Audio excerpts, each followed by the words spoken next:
Salut, c'est le deuxième jour. Putain, on est là 2 jours de suite, c'est incroyable, on l'a fait. Aujourd'hui encore nouveauté cinéma ou actu, je sais pas trop, mais c'est ce que j'ai envie de parler. Donc aujourd'hui c'est un nouveau film. Netflix, là pour cette fois-ci, que je savais pas que c'était Netflix, mais bon, j'ai découvert ça en cherchant après sur internet. C'est un film américain aujourd'hui qui est sorti le 11 octobre 2019, ça fait pas si longtemps. Le film s'appelle La Fracture.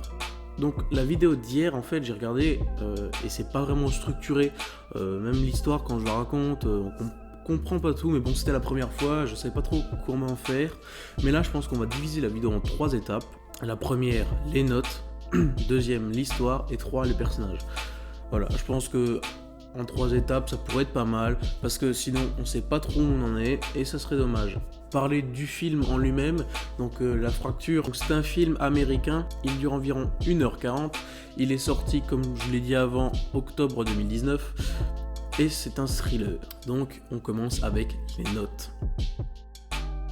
Donc on va commencer avec les notes. Les notes, il n'y a pas de notes de la presse sur Allociné, puisque c'est un film Netflix je pense. Il n'y a que la note du public qui est de 3,3 sur 5. C'est pas mal, c'est moins bien que Donne-moi des ailes, mais c'est peut-être pas les mêmes attentes aussi. Vu qu'on n'a pas la presse aujourd'hui, on va parler de Google. Pourtant sur Google, je pense que c'est pareil, 84% des utilisateurs ont aimé ce film. Donc c'est assez satisfaisant aussi pour ce film. Et maintenant nous allons parler de l'histoire. Donc l'histoire peut être un peu moins compliquée à expliquer ou même à comprendre que hier. On sent en vrai que ça pourrait être adapté même au théâtre, parce qu'il n'y a pas beaucoup de scènes, voire de plans différents. Mais bon, ça on va y revenir après. Donc l'histoire, c'est un père de famille avec sa femme et sa fille qui sont tous en voiture et qui partent ensemble. Bon, le reste, je vais faire comme hier, on va pas rentrer dans les détails. Ils s'arrêtent sur une aire d'autoroute, la petite fille, pour se découvrir les jambes, la petite fille, elle court après vers un terrain vague plus loin, et là, il y a un chien qui l'attaque. Il l'attaque pas, mais il s'approche très près et lui aboie méchamment. Le père, là, il arrive doucement, bouge pas chérie, il prend une pierre, il lui jette à sa patte ou à sa tête, je sais plus. Le chien s'enfuit, mais la petite, elle a peur, et oui, si j'oublie de dire ça, c'est vrai que c'est con. La petite fille, elle était au bord d'un petit précipice, quoi. Si elle a fait une belle chute, quoi. Donc elle est tombée direct sur le dos. Le père, il s'est aussi jeté pour la rattraper, mais sauf que il était quand même à 2 mètres de elle, donc ça a pas trop bien marché. Et du coup, le père, il se réveille un peu dans les vapes. La petite fille, elle est en train de pleurer, elle se tient le bras, elle a mal. Lui, il s'est un peu arraché la gueule. Mais bon, globalement, ça va, ils s'en sortent bien. Donc ensuite, le père Ray, on va l'appeler Ray alors, l'emmène directement à l'hôpital. La petite fille passe aux urgences, ils attendent, le mec il pète un câble aux urgences. Donc ça se passe pas dans les hôpitaux, hein. Jusqu'à ce qu'elle soit prise, que le docteur il s'occupe de son bras, que tout va bien. Il l'emmène juste faire une IRM au cas où il descend. Là je le raconte vite, hein, mais avec le docteur, la femme et la fille partent faire une IRM au sous-sol et le père n'a pas voulu venir ou n'a pas ressenti le besoin d'y aller. Il attend, personne ne revient. Il va à l'accueil, il demande où sont sa femme et sa fille. La dame de l'accueil lui dit que aucune personne à ce nom n'a été enregistrée comme patient. Alors il va péter un câble dans l'hôpital aussi, hein. Il va insulter les internes, les infirmiers, le médecin qui s'est occupé de son bras, etc. L'accueil même, bon bref, tout le monde. Ensuite, le vigile, ou je sais pas si c'était un jour, mais même c'était un drôle de vigile, bon bref. Bon, il le vire, il va quand même retenter à chaque fois, bon c'est un petit peu le chat et la souris. Mais toute cette partie, ouais voilà, elle se joue dans l'hôpital. Lui qui pète un câble et qui insulte les médecins pour voir sa femme et sa fille parce qu'il croit que voilà, il y a un complot autour de ça et qu'elles ont été enlevées par l'hôpital. Il se refait virer, sauf que là, il tombe sur des flics. Il va parler aux flics et il va leur faire croire que l'histoire... non, il va leur dire oui, l'hôpital, il y a un truc qui se passe là-bas et qui est pas net. Ils ont enlevé ma femme et ma fille. Bon, les flics, ils le croient. Ils aimeraient bien vérifier.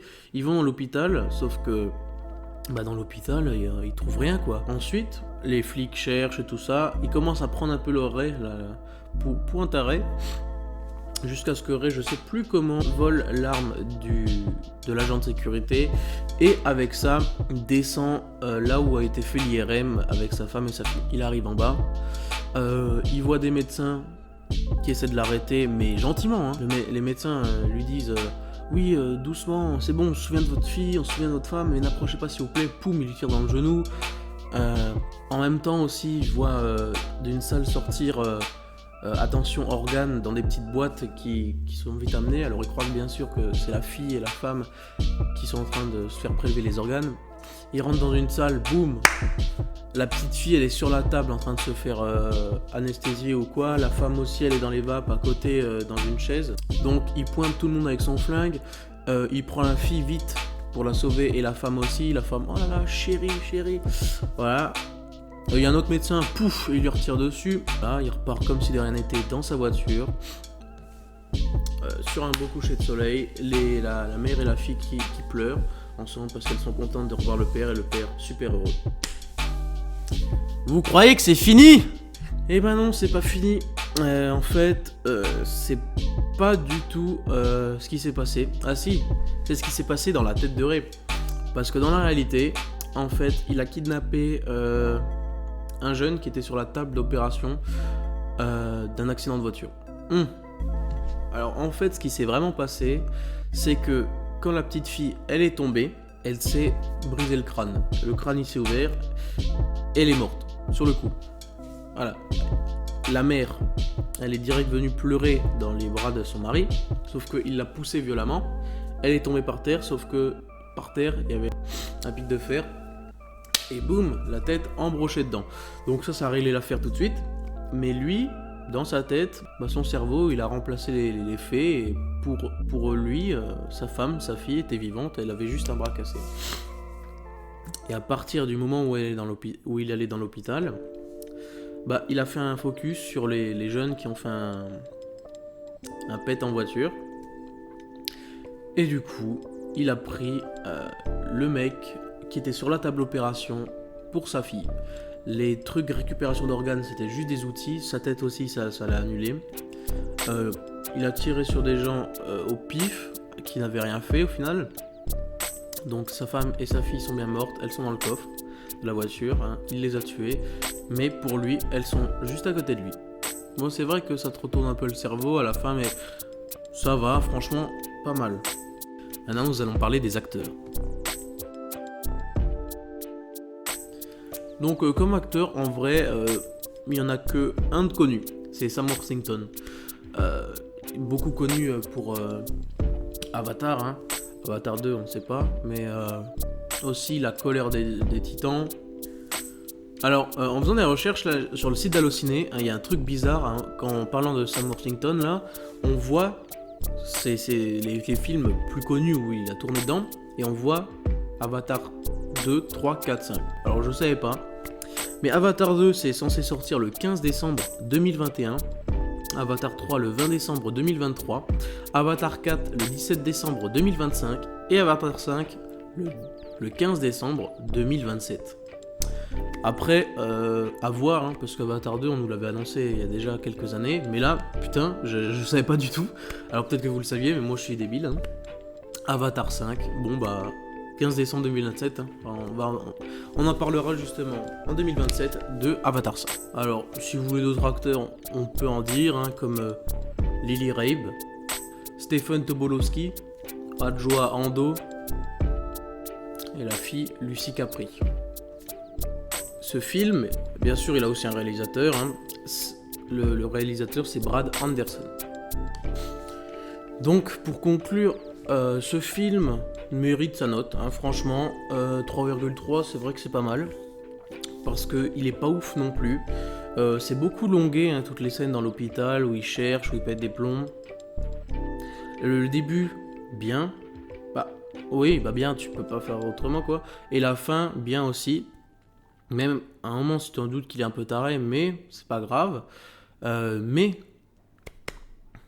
Le milieu, c'est vrai que c'est longué, avec les scènes des policiers, où il cherche, où il fait ses investigations, c'est vrai que c'est un peu long, mais au final, ça se laisse regarder aussi, hein.